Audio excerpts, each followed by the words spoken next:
అంటే పూర్వజన్మ సుకృతం ఉండబట్టి.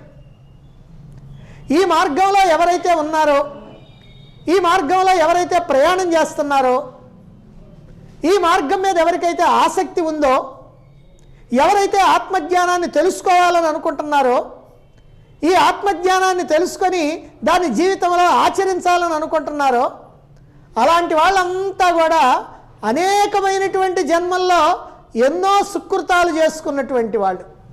సుకృతము అని అంటే సు అంటే మంచి, కృతం అంటే కార్యం, మంచి కార్యాలు, సత్కార్యాలు, దైవ కార్యాలు ఇవన్నీ చేసుకున్నటువంటి వాళ్ళు.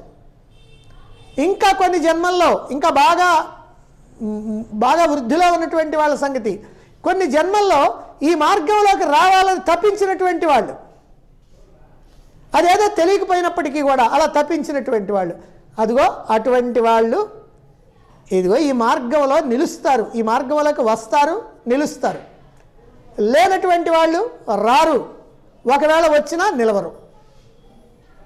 అందువల్ల మనం ఈ మార్గంలో ఉన్నామనంటే పూర్వజన్మల్లో అనేకమైనటువంటి జన్మల్లో చాలా సుకృతాలు చేసుకున్నటువంటి వాళ్ళము అనేటువంటి విషయం మనం గమనించాలి.